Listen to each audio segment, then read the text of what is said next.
Welcome back. So Spurs have beaten the champions by 1-0 at the Tottenham Hotspur Stadium. We can go live there now. We're delighted to say one of their heroes is waiting to speak to us, Lucas Moura. Great to see you. Thanks for joining us. How good does that feel to beat the champions on the opening weekend? Thank you. It's amazing. It's amazing. The first game of the season to play against City with the fans back. The feeling was unbelievable. And I think we did really well. I am really proud of my teammates, of my team. And that's what the fans deserve. What was the game plan today? It's too early to apply the new philosophy of the new coach, but I think we did well. He asked us to try to close the middle, close the gaps, and be aggressive. And I think we did really well, and we deserve the win. Lucas, it's Alan Shearer. How much better was it having fans in the stadium? We could hear the atmosphere from here in the studio, but for you as a player, how much are you feeding off that, you and your teammates? It's amazing. It's amazing. I am very happy to try to close the middle, close the gaps, and be aggressive. And I think we did really well, and we deserve the win. Lucas, it's Alan Shearer. How much better was it having fans in the stadium? We could hear the atmosphere from here in the studio, but for you as a player, how much are you feeding off that, you and your teammates? It's amazing. It's amazing. I am very happy. Even in the bus before arriving at the stadium, I told Sonny it's very strange to have the fans back.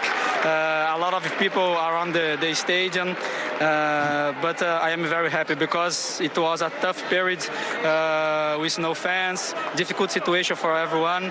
And I always say that football is about fans, and today the feeling was amazing.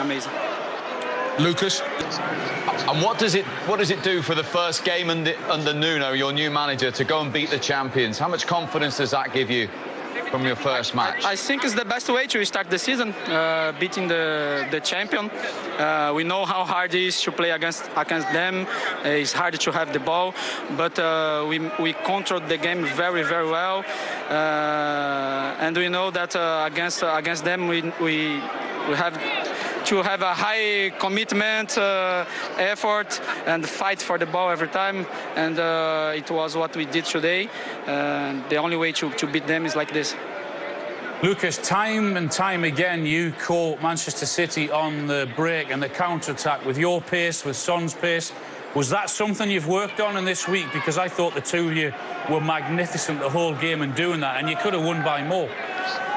Yes, we need to use this against them. When we cover the ball, try to hurt them in a counter-attack because we have quick players. When we have opportunity, we need to kill because against them we know that we have not every time the ball.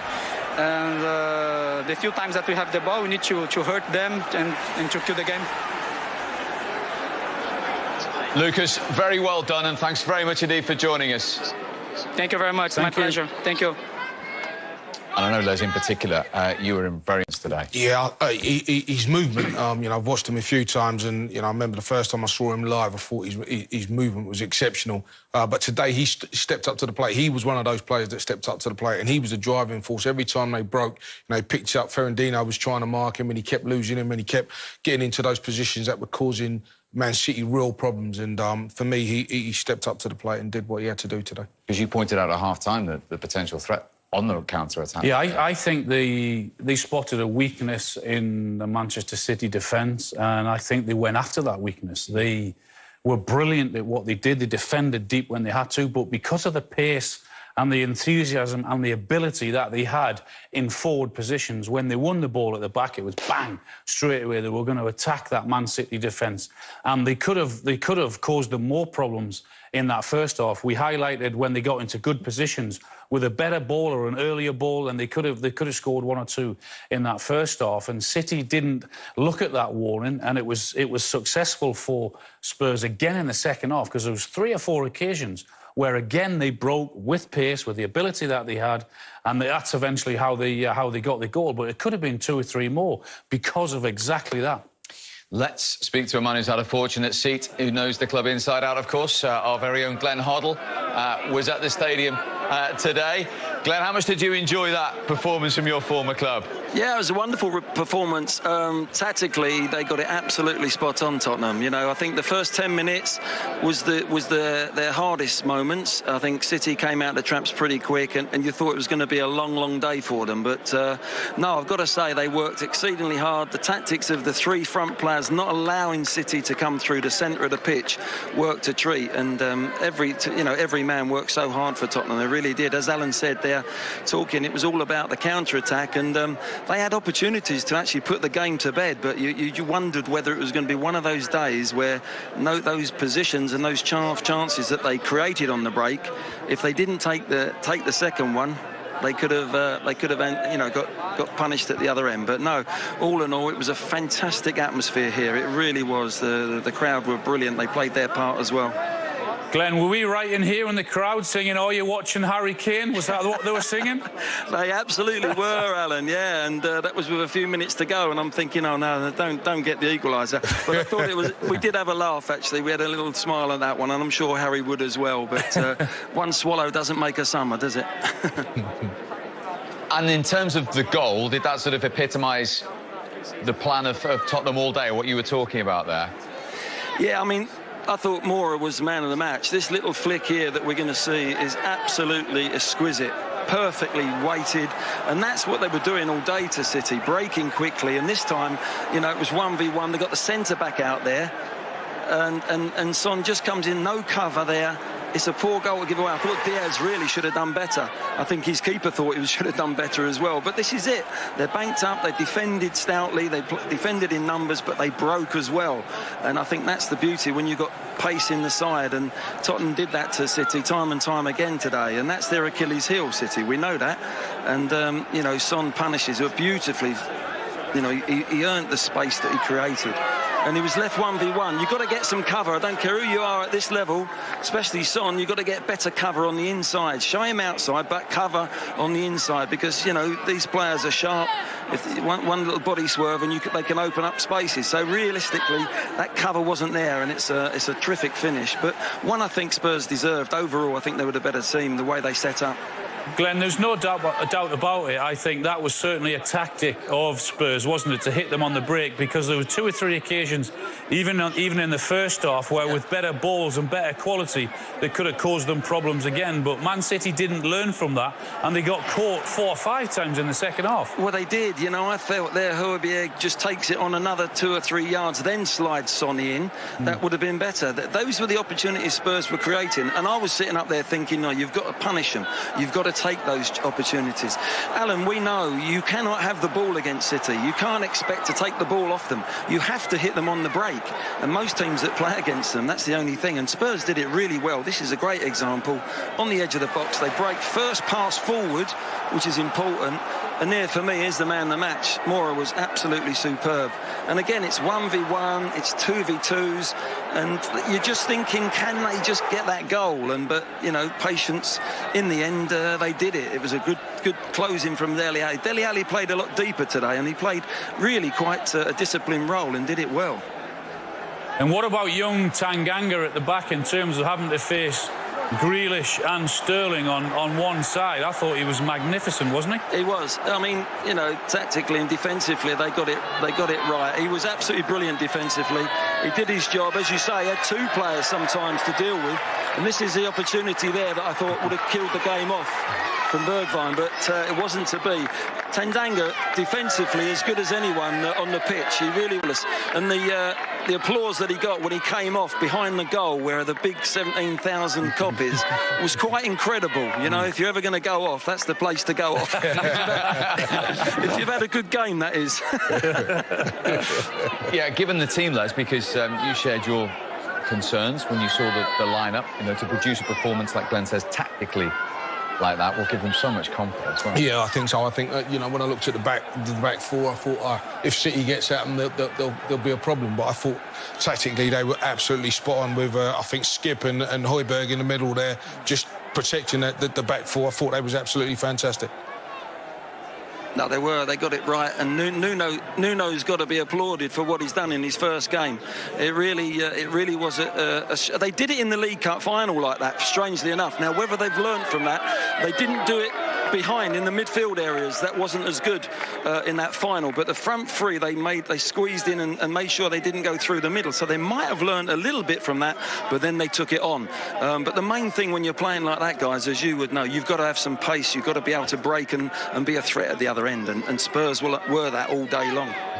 And for Nuno in his first game, Glenn, to put a plan like that together to beat the champions, I mean, what a start for him at his new club. Well, you go to a new club, a new manager, new set of fans, you beat the champions, you can't start any better, Steve, can you? And it's the way that they did it as well, you know. They rode their luck in the early part of the game, but this was down to a very astute performance from Tottenham, and they can go on the front foot now. You know, whether Harry stays or he goes, this is a wonderful shot in the arm for Tottenham. It really is. And these fans, you know, they know perhaps Harry's going, but at the end of the day, their support is their support for their club. It always has been, and for the future, it always will be. Players come and go, and at the end of the day, they took the roof off, as I said today. The atmosphere in here was sensational. It really was. It was a bit like Newcastle, Les. It's good, Glenn, but it's not that good. Come on. Not Newcastle today at the full today, time. anyway. Well, no, yeah. We're going to hear from Nuno in a moment, but he has said that Harry needs to train and get fit to take part in games.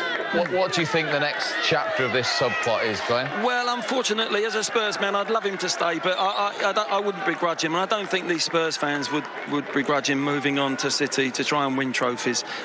Spurs are where they're at. They should have built 2 years ago when they're in the Champions League. You know, they papered over the cracks to a certain degree that season, getting to the final. But no, I think Harry will be a City player by the end of the week. I really do. Do you? Yeah. I think if it's for the right price, Daniel won't let him go for any, you know, he'll go for the right price. But I think it might suit both clubs after all.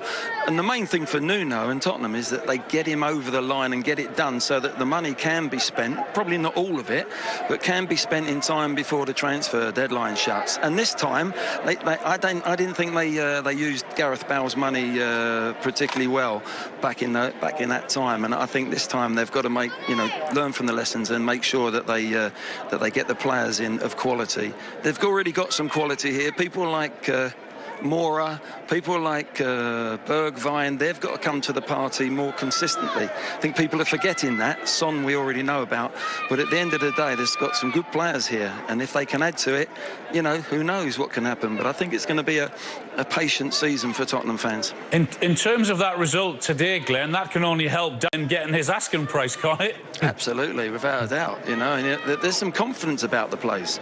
You know, City don't travel to this new stadium very well. They've been turned over here in the Champions League, you know, obviously over the 2 legs it was, but, you know, it's not a good stadium for them to come to. And today the guys have worked really hard. They've put a good game plan together, executed it, and got the 3 points. And it's a fabulous way of starting with, you know, imagine this place now if we'd have lost 2-0.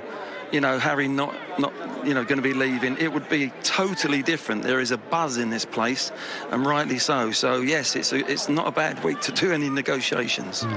Les, do you go along with Glenn's thoughts there about a completion to this Harry Kane chapter? Yeah, I think so, and I think, as Glenn said there, if it's going to happen, it needs to happen now, because if it doesn't, you know, you're scratching around trying to bring the players in that you want to bring in to strengthen the squad. And if Harry does go, I mean, Daniel, as you know, Glenn, is notorious for doing his business in the last week of the window. That doesn't leave the manager any opportunity to go and get the players that he wants to strengthen the team. Les, I think that would be disaster for Tottenham, and I think that's what the Spurs fans are they're having to put up with. Yes, Harry's going to go, but to put up, you know, with only 24 hours to try and get a replacement is ludicrous. It really is. So get the deal done if it's going to be done. Harry gets what he wants. We then end up, Tottenham end up getting the money in to try and, you know, there's a list, obviously. They're looking at people now to bring in if this happens. So at the end of the day, it's got to be done quickly so that they can build this squad. But that's not Daniel's fault. He set a price, and if Man City won't go to that price, then Harry stays at Tottenham, no? Well, under 3-year contract, yeah. But I think it's an interesting negotiation, Alan, because in the end, I think a year down the line, Harry's another year older. I don't think Daniel's in a strong position, so it wouldn't surprise me if deep down Daniel knows it's time for him to move on and get the real money that he really wants. And I think it would be around about 130 that would make him go.